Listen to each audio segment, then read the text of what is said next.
মাঝে মধ্যে ভারত গরম হয়। এই হাসিনা ফাঁসি দেওয়ার পর থেকে আর বেশি গরম হচ্ছে। ভারত তো আমাকে চিনি বন্ধ করে দিছে, আলু বন্ধ করে দিছে, পেঁয়াজ বন্ধ করে দিছে, আমাকে কি হসা? এক সময় ভারত কি করেছিল, আমরা চিনি বন্ধ করে দিলে, পেঁয়াজ বন্ধ করে দিলে, আলু বন্ধ করে দিলে, বাংলাদেশ খাইলু বলে করবি, খাবি কি? আরে পাগল, ভারত বন্ধ করে দিলে কি হবে? ওমা মিন দাব্বাতিন ফিল আরদি ইল্লা আলাল্লাহি রিজকুহা। ভারত আমাদের রিজিক দাতা না, আল্লাহ আমাদের রিজিক দাতা। জোরে কোন কথা ঠিক? তুই গরম হওয়া কাম হবি না। বাংলার মুসলমান আল্লাহ ছাড়া কাউকে পরোয়া করে না। জোরে কোন কথা, কথা কন্যান ভাই। আমার এক ভাই ঘোষক বললেন যে বাউল আবুল সরকার আল্লাহ সম্পর্কে বলেছে আল্লাহ নাকি আগা মাথা নাই, ওই আরো খারাপ করে বলেছে। জোরে কোন কথা ঠিক কিনা? বাংলাদেশের বহু নেতা বুদ্ধিজীবী ওর পক্ষ লিছে, আর আমাকে বলতেছে তৌহিদি জনতা এরা নাকি ধর্ম অন্ধ। আমরা বলে ধর্ম অন্ধ, খালি চাপাত লাগতেন দরকার। কথা কন না, কথা কন না। নাস্তিকের বাচ্চা, শালা নাস্তিকেরা হাওয়াই লুল্লিল। হায় হায়, এই তারাই নেওয়া যখন শুরু হয়ে, বুঝলেন, আমাকে গ্রামে দুটো মসজিদ আছে, খালি কয় কোন মসজিদে সময় কম লাগে। যে মসজিদের সময় কম লাগে ওটা মুসল্লি বেশি, যেটাতে একটু সময় বেশি লাগে মুসল্লি কম। কারণ আমরা বাংলাদেশের মুসলমান সব জায়গায় ঘড়ি দেখি না, কিন্তু মসজিদের মধ্যে ঘড়ি দেখি। জোরে কোন ঠিক? দেখেন না ভাই, 5 মিনিট পরে নামাজ হয়, 5 মিনিট পরে, এই 5 মিনিটের মধ্যে 10 বার ঘড়ি দেখছে। নিজের ঘড়ি দেখে প্রাণ ভরতেছে না ভাই, কয়টা বাজে হচ্ছে এখনো 3 মিনিট, আজ ঘড়ি লড়তেছে না ভাই, আজ ঘড়ি। ওই লোকটাই নামাজ শেষ করে চাষটা লেগেছে, 1-1 ঘন্টা বসে আড্ডা করে মুসলমান দাবি করবে, অন্তত ফজরের নামাজ জামাতের সঙ্গে আদায় করবে না, ওই ব্যক্তি হলো মুনাফিক। কথা কন না কেন? একটা হলো এশা, আর একটা কি, এই 2 ওয়াক্ত বাড়ি পড়লেও হবে না, মসজিদ জামাতের সঙ্গে আদায় করা লাগবে। আজকে আপনারা চিন্তা করে দেখেন, আপনাদের এলাকায় ফজরের মুসল্লির খবর কি? ফজরের নামাজে যুবকেরা যারা যুবক বসে আছো, ফজরের আজানের মধ্যে একই শব্দ 2 বার বেশি কয়, অন্য আজান এই শব্দ নাই। সেই শব্দ তোমরা জানো? এই তুমি তো হুজুর মানুষ, তোমাকে কছি এরা রাত 2টা পর্যন্ত ফেসবুক চালায়, ফজরের আগে এমন ঘুম দেয়, বুঝলেন। আসসালাতু খায়রুম মিনান নাওম, ঘুম হইতে নামাজ অতি উত্তম। ওমর ফারুক বলে রাখার আজানের গুরুত্ব দিও, এতদিন রাখার। ভারত তো আমাকে চিনি বন্ধ করে দিছে, আলু বন্ধ করে দিছে, পেঁয়াজ বন্ধ করে দিছে, আমাকে কি হসা? এক সময় ভারত কি করেছিল, আমরা চিনি বন্ধ করে দিলে, পেঁয়াজ বন্ধ করে দিলে, আলু বন্ধ করে দিলে, বাংলাদেশ খাইলু বলে করবি, খাবি কি? আরে পাগল, ভারত বন্ধ করে দিলে কি হবে? ওমা মিন দাব্বাতিন ফিল আরদি ইল্লা আলাল্লাহি রিজকুহা। ভারত আমাদের রিজিক দাতা না, আল্লাহ আমাদের রিজিক দাতা। জোরে কোন কথা ঠিক? মাঝে মধ্যে ভারত গরম হয়। এই হাসিনা ফাঁসি দেওয়ার পর থেকে আর বেশি গরম হচ্ছে। যতই গরম হয় কাম হবি না। বাংলার মুসলমান আল্লাহ ছাড়া কাউকে পরোয়া করে না। জোরে কোন কথা, কথা কন্যান ভাই। আমার এক ভাই ঘোষক বললেন যে বাউল আবুল সরকার আল্লাহ সম্পর্কে বলেছে আল্লাহ নাকি আগা মাথা নাই, ওই আরো খারাপ করে বলেছে। জোরে কোন কথা ঠিক কিনা? বাংলাদেশের বহু নেতা বুদ্ধিজীবী ওর পক্ষ লিছে, আর আমাকে বলতেছে তৌহিদি জনতা এরা নাকি ধর্ম অন্ধ। আমরা বলে ধর্ম অন্ধ, খালি চাপাত লাগতেন দরকার। কথা কন না, কথা কন না। নাস্তিকের বাচ্চা, শালা নাস্তিকেরা শোনেন, এই মুসলমানের দেশে আল্লাহর কোরআন আমরা দেখতে চাই। সেই কোরআনটা কি বোঝানোর জন্য আপনাদের সামনে এত দূর দিয়ে আমি ওয়াজ করে বোঝানোর চেষ্টা করতেছি। ওসমান গনি মুসকি মুসকি হাসতেছে, কারণ রাখালের দায়িত্ব। রাখাল সবসময় নরম থাওয়া লাগবে না, রাখালকে গরম হওয়া লাগবে। এখন দেখেন তো আপনার বাড়িতে 22 বছরের একটা আইডিয়া আছে। আইডিয়া মানে বেটা, আপনি সামনে নামাজ পড়েন, বেটার খবর কি? আজান শোনার আগে আসলো 3.5 হাত, ফজরে আজান শোনার আগে আপনার ছেলে 3.5 হাত আসলো। যে আজান শুরু হয়ে গেছে, ওই আজান শুনবি না, ল্যাপ দিছে মাথার ওপর, এখন পাও বার হচ্ছে, পাও টানে বুকের কাছে নিয়ে যাচ্ছে। আপনি জানলা দিয়ে তাকায় দেখছেন কে আমার ছেলে গেল কোথায়? মাথাও নেই, পাও নেই, মনে হয় চাউলের বস্তা ঢেকে থোছে। আপনি বাবা আস্তে আস্তে ঘরের মধ্যে যান, বিলাই যেমন ইন্দুর ধরে আস্তে আস্তে যায় ল্যাপ টানতে দেখেন ল্যাপের নিচে আপনার বেটার সাইজ আর সকালবেলা সাইড থেকে কুত্তের সাইজ একই সাইজ। তো আপনার ছেলে কুত্তার আমল করতেছে, আপনি বাবা হিসাবে কিছুই বলবেন না? কিছু রাখালি করার দরকার আছে না নাই? দরকার আছে না নাই? 17 বছরের একটা মেয়ে হাইল পরে কিলকিল করে গোটা পাড়া ঘুরতেছে, আপনার বাবা হিসাবে কি রাখালি করতে হবে? নবীর মেয়ের বয়স মাত্র 9 বছর, ফাতেমার বয়স হলো মাত্র কয় বছর? মাত্র 9 বছরের ছোট্ট মেয়ে ঘরের মধ্যে বসে হাতের মধ্যে চুরি দিয়া মুসকি মুসকি হাসতেছে। এ দৃশ্য নবী দেখার পরে আর ঘরের মধ্যে ঢুকলেন না। ফাতেমা দেখতে পাইলেন বাবা ঘরের মধ্যে ঢুকতে চাইয়া পা না দিয়া কেন বাইরে গেলেন। বারান্দায় গিয়ে তাকায় দেখে নবীর চোখটা দর দর করে পানি পড়তেছে। ফাতেমা হাঁটু গেড়ে বসে বললেন, বাবা কি দুঃখ মনে করে এমন করে কাঁদতেছেন? রাসূল বলে, ফাতেমা যে দুনিয়াতে সাজবে মা, আল্লাহ তার আখিরাতের শ্বাস কমায় দিবে। সঙ্গে সঙ্গে ফাতেমা হাতের দুটা চুরি খুলে মাটির ফাইলা দেয়। যেই মাত্র চুরি খুলে মাটির ফাইলা দিছে, নবী দৌড়ে গিয়ে চুরি দুইটা করে জামার পকেটের মধ্যে ঢুকাই। ফাতেমা বললেন, বাবা যেই চুরি হাতে দেওয়ার কারণে আপনি ঘরের মধ্যে ঢুকলেন না, বারান্দায় কান্না শুরু করে দিলেন, সেই চুরি ফাইলা দিলাম। আপনি এমন করে কেন কাঁদতেছেন বাবা? আপনি কেন চুরি করে পকেটের মধ্যে ঢুকাইলেন? রাসূল বলেন, ফাতেমা তুই আয় আমার কাছে আয়। ফাতেমা যেই মাত্র নবীর কাছে আইছে, নবী কপালে একটা চুমা দিয়ে বলতেছে, মা একদিন তোর নাকে নাক ফুল পরানো হবে, একদিন তোর কানে দুল পরানো হবে, একদিন তোর গলাত মালা পরানো হবে। ফাতেমা বললেন, কবে কবে? আল্লাহ রাসূল বললেন, যেদিন তোমার বিবাহ হবে। ও ফাতেমা, মেয়েরা কেবলমাত্র এক পুরুষের জন্য সাজতে পারবে, সেই পুরুষ যদি তার স্বামী হয়। স্বামী ছাড়া অন্য কোনো পুরুষের জন্য নারীদের সাজা জায়েজ নয়। ফাতেমা কখনোই মনে করবে না তোমার বাবা বিশ্ব নবী বলে আল্লাহ তোমাকে জান্নাত দিবে, এটা কখনোই মনে করবে না। জান্নাতে যদি যাবার চাও, জান্নাতের আমল করে তোমাকে জান্নাতে যাইতে হবে। ফাতেমা বলে, বাবা মেয়েদের জন্য জান্নাতের আমল কি? রাসূল বললেন, মাত্র 4টা আমল করবা মা। 1 নম্বর হলো 5 ওয়াক্ত নামাজ, 2 নম্বর রমজান মাসে রোজা করবা, 3 নম্বর বিয়ে হলে স্বামীর খেদমত করা লাগবে, 4 নম্বর সতীত্বের হেফাজত পর্দা করা লাগবে। আল্লাহ নবী বলেন, ফাতেমা 5 ওয়াক্ত নামাজ পড়লে হবে, 24 ঘন্টা নামাজ পড়া লাগবে না। 24 ঘন্টার মধ্যে 5 বার নামাজ পড়বা, নামাজের হক আদায় হবে। ও ফাতেমা 12 মাস রোজা করা লাগবে না, 1টা মাস রোজা করবা, রোজার হক আল্লাহ আদায় করে দিবে। ফাতেমারে স্বামীর খেদমত সব সময় করা লাগবে না, স্বামী যখন খেদমত চাবে তখন খেদমত করবা। কিন্তু সতীত্বের হেফাজত পর্দা করা ফাতেমা, এইটার কোনো সময় নাই। এইটা নারীদের জন্য আল্লাহ সব সময় ফরজ করে দিয়েছে। ফাতেমার কাছে একটা ওড়না ছিল, এই ওড়নাটা টান দিয়ে মাথায় দিয়ে বললেন, বাবা এই মুহূর্তে আমি পর্দার মধ্যে ঢুকে গেলাম, বাবা এই মুহূর্তে আমি পর্দার মধ্যে ঢুকে গেলাম, আপনাকে সাক্ষী রেখে আল্লাহর কাছে ওয়াদা করলাম এই ফাতেমা আর পর্দার বাহিরে থাকবে না। এমন ভাবে ফাতেমা পর্দাকে কবুল করলো। কয়েকদিন পরে আল্লাহ নবীরে জানাইলেন, ওগো নবী আপনার কলিজার টুকরা ফাতেমার পর্দাকে আমি আল্লাহর এতই পছন্দ হয়েছে, আমি ঘোষণা করে দিলাম সাইয়্যিদাতুন নিসা আহলুল জান্নাহ ফাতেমাতুজ যোহরা, সমস্ত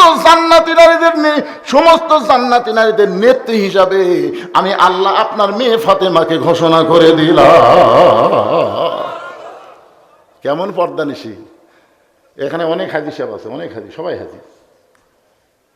প্রথম যখন 11 সালে জান্নাতুল বাকির মধ্যে ঢুকলাম, 11 সালে কিছু দূর যাওয়ার পরে প্রথম ঢুকতেই একটা কবর পাওয়া যায়। একজনকে বললাম, ভাইজান কিসের কবর? বলে এটা ওসমান গনির কবর। দেখেন ওসমান গনির কবর, একটা পাথর আছে, পাথর, সেখানে লেখা আছে ওসমান গনি। যারা হজের মুআল্লিম তারাই বলে দিলে এটা ওসমান গনির কবর। হুজুর আমরা তো প্রথম গেছি, যাই যেটা করে মুআল্লিম সাহেব যেটা করছে সেটাই বুঝতেছি, ওটি তো কোনো কবরের সেরকম ইয়ে নাই। আমাদের বাংলাদেশে একটা ঘোড়াসার মাজার আছে, ঘোড়াসার। পরে গেলাম, কে রে ভাই এটা কোন অলি সুবিধা? কেন হুজুর অলি লয় তো। আরো সামনে যান আর একটা মাজার আছে, কিন্তু যাই দিকে লেদাসা, এটা কোন অলি লয় হুজুর। ও যে ঘোড়া দেখলেন ওই ঘোড়াটি লাগিয়েছিল, এই লাত ধাপন করে হতো লেদাসা, আর ওটা হলো পীরের ঘোড়ার কবর, ঘোড়াসা। আর প্রায় 10,000-এর উপরে সাহাবী জান্নাতুল বাকির মধ্যে একটাও মাজার নাই, জোরে কান সুবহানাল্লাহ। মাজার পূজা করবেন, একটা কবরের পাশে হাত তুললেই মান্নো মান্নো কুল্লু হারাম। মানে আমি একটা হাত তুলছি, বুঝলেন? আরে বাবার হাত তুলবার দিবি, হাত তুলবো আল্লাহর কাছে, এটা কি? সালাম দে, চলে যাও, সালাম দে, আসসালামু আলাইকুম, ইয়া হালাল কবর হয়ে গেছে। জান্নাতুল বাকির পূর্ব কোনায় যখন যাওয়ার চাইলাম, ওই সময় কতগুলো পুলিশ এসে আমাদেরকে খেদাই দিল, আর যাবারই দিল না। পরে আমি জানতে পারলাম ওই পূর্ব কোনায় কোনো এক জায়গায় মা ফাতেমার কবর। আল্লাহ কবরটাকে এমন ভাবে পর্দা করে দিছে যে ফাতেমার কবর পর্যন্ত দুনিয়ার কোনো মানুষ আর চিনবার পারতেছে না। জোরে কান্না সুবহানাল্লাহ। আমার মায়েরা যারা পর্দার অন্তরালে, আপনাদের জন্য আল্লাহ কোরআন আইন করেছেন, ওয়াকরনা ফি বুয়ুতিকুন্না ওয়ালা তাবাররাজনা তাবাররুজাল জাহিলিয়াতিল উলা। ওসমান গনি বলতেছে, ভাইজান কোনোদিন আপনাকে সামনে কাতারে দেখি নাই, আজকে সামনে কাতারে দেখতেছি, এই জন্যই কয়বার তাকাছি। বলতেছে আমি রাখাল ভাই।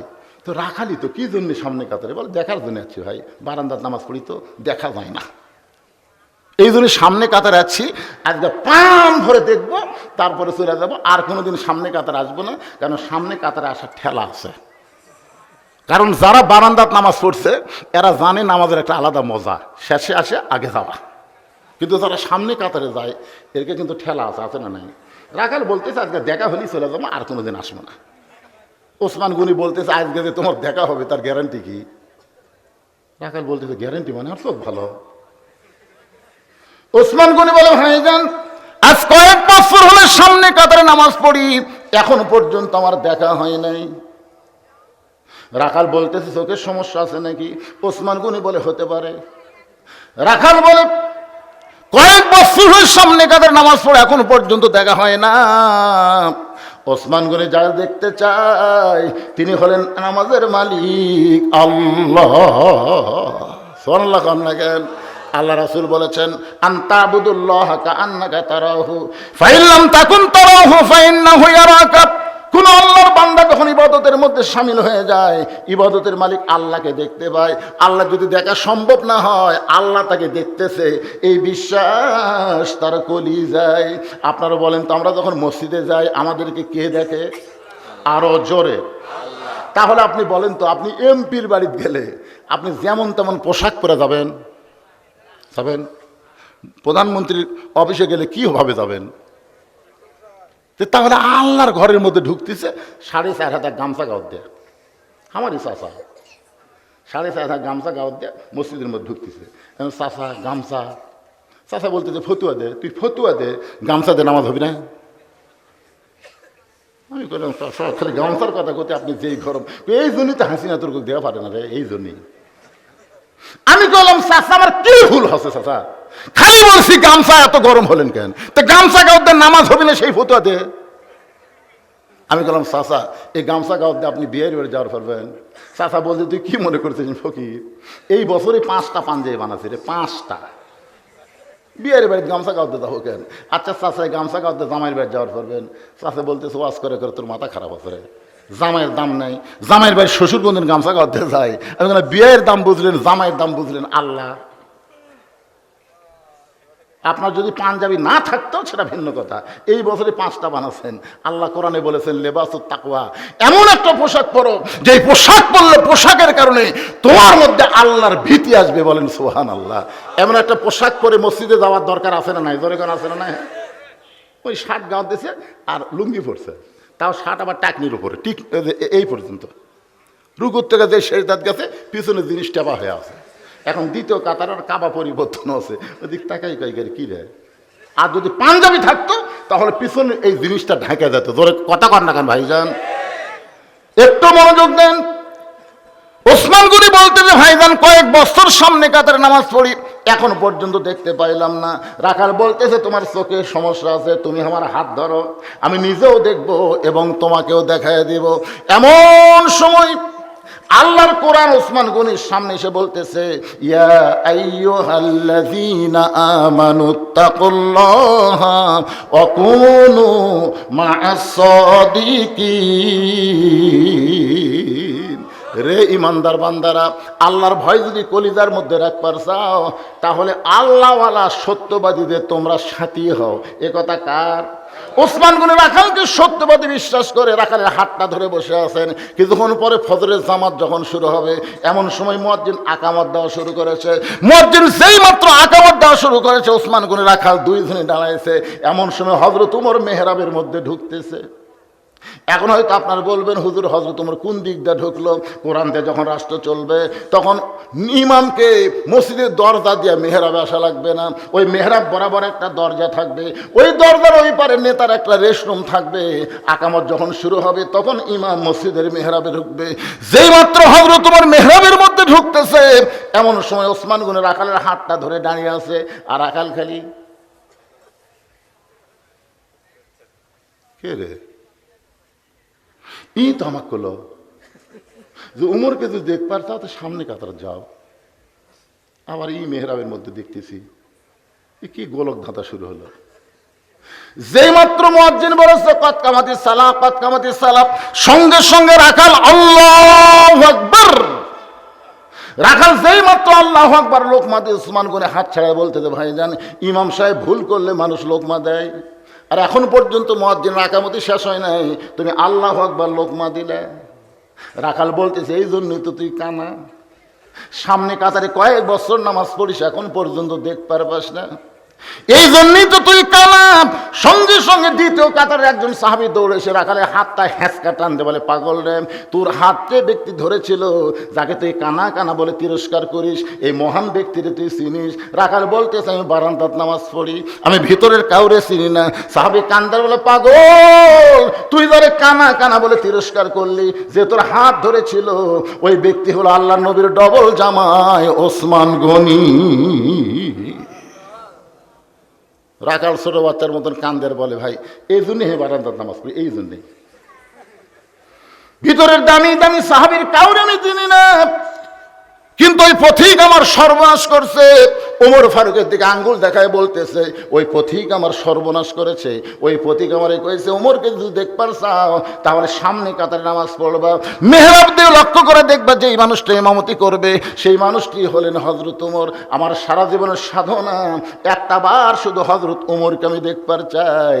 আজকে বারান্দা থেকে সামনে কাতারে এসে সেই ওমরের জায়গায় যদি আমি পথিককে দেখতে পাই, তাহলে তোমরাই বলো লোকমা দেওয়া ছাড়া তো আমার উপায় নাই, আমি আল্লাহু আকবার লোকমা দিব। ওই প্রতীককে মেহরাব থেকে সরায় দিয়ে ওই জায়গায় হযরত ওমরকে আমি এক নজর দেখতে চাই। হাজার হাজার সাহাবীরা কান্দে, সবাই যখন কাঁদতেছে রাখাল চিল্লায় বলে, বারান্দায় নামাজ পড়া ভালো, এই ভিতরে কেন কান্দা কান্দি শুরু হয়ে গেল? ওসমান গনি বলে, রাখাল ভাই, ভিতরে কান্দার কারণ হলো তুমি যারে প্রতীক প্রতীক বলতেছো তিনি হলেন হযরত ওমর। গাছের গোড়া কাটলে গাছটা যেমন পড়ে যায়, রাখাল তেমনি মেহরাবের মধ্যে পড়ে ছোট বাচ্চার মতন ছটফট করে কান্দে, মুরগি কাটার মতন। ইয়া আমির আল মুমিনিন, আমি আপনাকে তওবা পড়াইছি, ইয়া আমির আল মুমিনিন, আমি আপনাকে মুনাফিক কইছি, আমি আপনাকে ভণ্ড কইছি, অথচ আপনি অধম রাখালকে কিছুই বলেন নাই। এই তিনটা কথা রাখাল বারবার যখন বলতেছে, সমস্ত সাহাবীরা চিল্লায় বলে, কে রে, কে কারে তওবা পড়াইছে, কারে মুনাফিক কইছে, কারে ভণ্ড কইছে, কে রে? মসজিদের মেহরাবের ভিতরে সবাই যখন চিল্লাই উঠছে, এমন সময় হযরত ওমর আল্লাহর কোরআন থেকে তেলাওয়াত করলেন, আতিউল্লাহ ওয়া আতিউর রাসূল ওয়া উলিল আমরি মিনকুম, আল্লাহর আনুগত্য করো, নবীকে অনুসরণ করো, আমি যদি তোমাদের আমির হই তোমরা কি আমাকে মানো? হাজার হাজার সাহাবী বলে 100 বার মানি, 1000 বার মানি। ওমর ফারুক বললেন, তাহলে আকামত যখন হয়ে গেছে, এখন ফিতনা ফাসাদ না করে, গন্ডগোল না করে, যে লোকটা আমাকে তওবা পড়ানোর কথা বলতেছে, আমাকে মুনাফিক করার কথা বলতেছে, আমাকে ভণ্ড হওয়ার কথা বলতেছে, অবশ্যই এই লোকটার বিচার হবে। এই লোকটার বিচার দুনিয়ার কোনো আইন দিয়ে হবে না, এই লোকটার বিচার হবে আল্লাহর কোরআন দিয়া। এই বিচার কারা কারা দেখতে চাও? প্রত্যেকটা সাহাবী হাত তুলেছে, সবাই হাত তুলেছে, আমরা দেখতে চাই। উমর ফারুক বললেন, নামাজের আগে দেখবে না নামাজের পরে দেখবে? সব সাহাবী বলতেছে, হুজুর আকামত যখন হয়েই গেছে, কারণ সমস্ত কাজের আগে কোন কি কাজ? আরো জোরে বলেন, নামাজের আগে কোনো কাজ আছে?